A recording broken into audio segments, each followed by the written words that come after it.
ಅಕ್ಕಿಯೊಂದಿಗೆ ಹಾಕಿದ ನೀರು ತುಸು ಕಡಿಮೆಯಾಗಿದೆಯಾದರೆ, ಇಲ್ಲವೇ ಬೆಂಕಿ ತುಸು ಜೋರಾಗಿ ಉರಿಯುತ್ತಿರುತ್ತಾದರೆ, ನೀರು ಪೂರ್ತಿ ಇಂಗಿ ಹೋದಾಗಲೂ ಅನ್ನ ಸರಿಯಾಗಿ ಬೇಯದಿರಬಹುದು.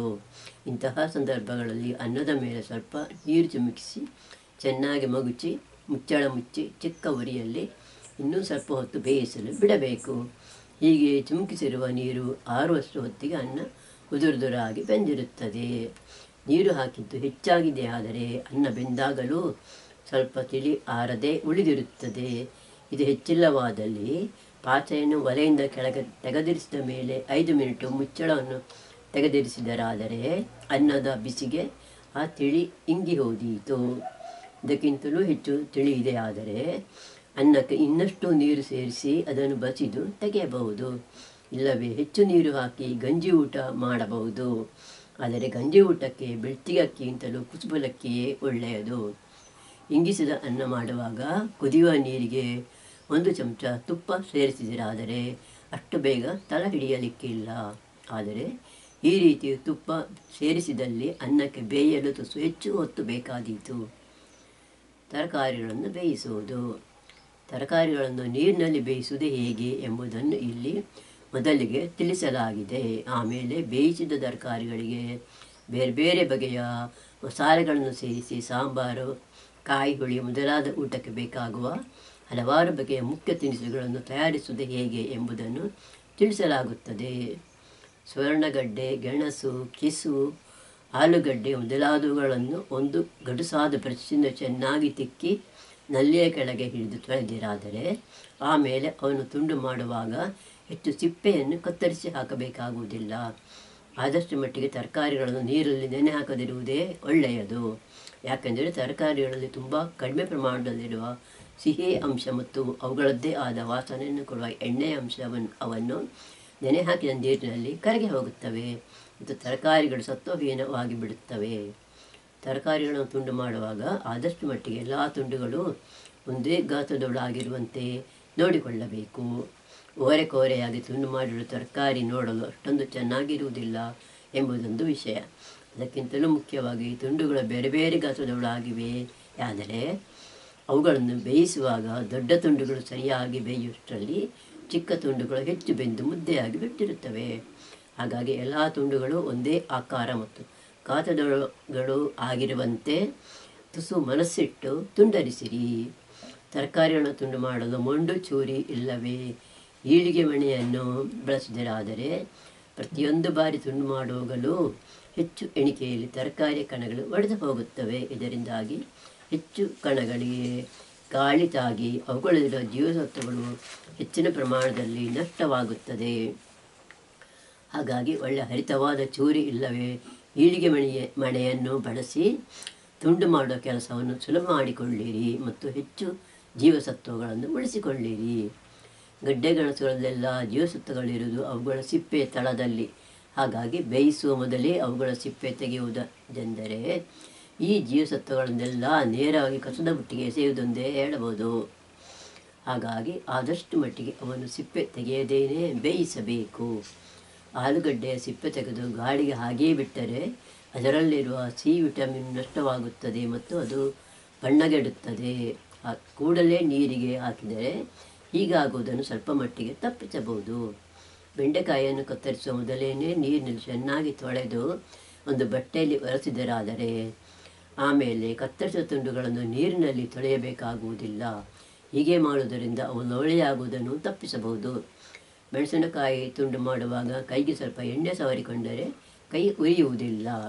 ಬಾಳೆಕಾಯಿ ಕತ್ತರಿಸುವಾಗಲೂ ಹೀಗೆ ಮಾಡುವುದರಿಂದ ಕೈ ಬೆರಳು ಕಪ್ಪಾಗದಂತೆ ಮಾಡಬಹುದು. ಹಲಸಿನಕಾಯಿ ಇಲ್ಲವೇ ಹಲಸಿನ ಹಣ್ಣನ್ನು ತುಂಡು ಮಾಡುವಾಗಲೂ ಕೈಗೆ ಹೆಚ್ಚು ಮೈಣ ತಗಲದಂತೆ ಎಣ್ಣೆ ಹಚ್ಚಿಕೊಳ್ಳಬಹುದು. ಇದಲ್ಲದೆ ಬಳಿಯಲ್ಲಿ ಸ್ವಲ್ಪ ನೀರು ಇರಿಸಿಕೊಂಡಿರಾದರೆ ಹಲಸಿನಕಾಯಿ ಇಲ್ಲವೇ ಹಣ್ಣಿನ ತೊಳೆ ಬಿಡಿಸುವಾಗ ಬೆರಳನ್ನು ಆಗಾಗ ನೀರಿನಲ್ಲಿ ಒದ್ದೆ ಮಾಡಿಕೊಂಡು ಕೈಗೆ ಮೈಣ ತಗಲುವುದನ್ನು ಕಡಿಮೆ ಮಾಡಬಹುದು. ನೀರುಳ್ಳಿಯಲ್ಲಿ 2 ಬಗೆಯ ರಾಸಾಯನಿಕ ದ್ರವ್ಯಗಳು ಬೇರೆ ಬೇರೆ ಕಣಗಳಲ್ಲಿ ತುಂಬಿಕೊಂಡಿರುತ್ತವೆ.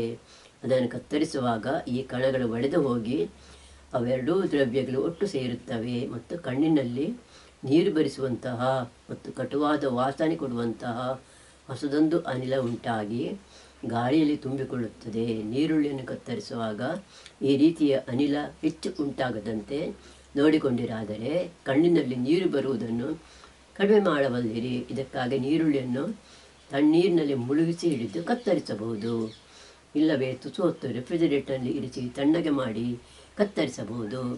ಫ್ಯಾನಿನ ಕೆಳಗೆ ಇಲ್ಲವೇ ಕಿಟಕಿ ಹತ್ತಿರ ಕುಳಿತುಕೊಂಡು ನೀರುಳ್ಳಿಯಿಂದ ಹೊರಬರುವ ಅನಿಲ ಗಾಳಿಗೆ ನಿಮ್ಮಿಂದ ದೂರ ಹೋಗುವಂತೆ ಮಾಡಿದರೂ ಅದನ್ನು ಕತ್ತರಿಸುವಾಗ ಕಣ್ಣು ಉರಿಯುವುದು ಕಡಿಮೆ ಆದೀತು.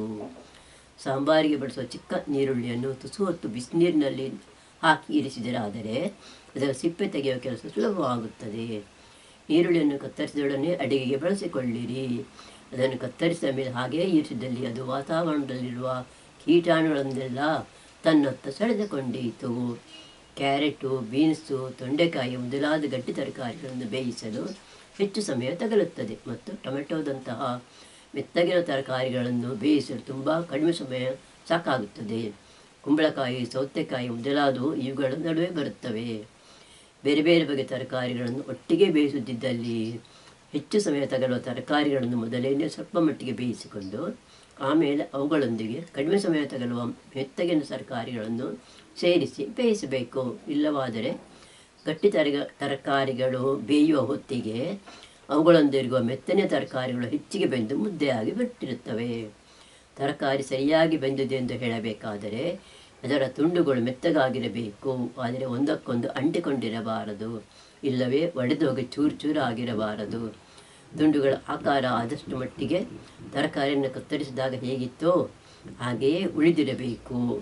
ತರಕಾರಿಗಳನ್ನು ಬೇಯಿಸುವಾಗ ಅವುಗಳ ರುಚಿ ಕೆಡದ ಹಾಗೆ ನೋಡಿಕೊಳ್ಳಬೇಕಾದರೆ ಅವುಗಳ ಬಣ್ಣವನ್ನು ಗಮನಿಸಿಕೊಳ್ಳಬೇಕು. ಸಾಮಾನ್ಯವಾಗಿ ಬೇಯಿಸಿದ ತರಕಾರಿಯ ಬಣ್ಣ ಕೆಡದೆ ಉಳಿದಿದೆಯಾದರೆ ಅದರ ರುಚಿ ಪರಿಮಳಗಳು ಕೆಡದೆ ಉಳಿದಿರುತ್ತವೆ. ಈ ವಿಷಯದಲ್ಲಿ ಹಸಿರು ಬಣ್ಣವಿರುವ ಹುರುಳಿಕಾಯಿ, ಬೀನ್ಸ್, ಬಟಾಣಿಕಾಳು, ಸೊಪ್ಪು ಮೊದಲಾದವುಗಳಿಗೂ ಕೆಂಪು ಬಣ್ಣವಿರುವ ಬೀಟ್ರೂಟು, ಕೆಂಪು ಕೋಸು ಮೊದಲಾದವುಗಳಿಗೂ ನಡುವೆ ವ್ಯತ್ಯಾಸವಿದೆ.